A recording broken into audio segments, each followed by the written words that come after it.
সুপ্রিয় দর্শক শ্রোতা, আমার মাঝে আছে প্রান্ত ছোট ভাই। আজকে অনেকদিন পর আমাদের মনটা খুব ভালো, সময় পাইছি ঘোরার জন্য আসছি কান্দরের মধ্যে।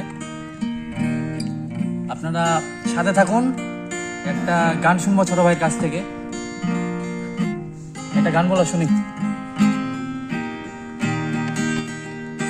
সুন্দরী গো দোহাই দোহাই মান করো না, সুন্দরী গো দোহাই দোহাই মান করো না।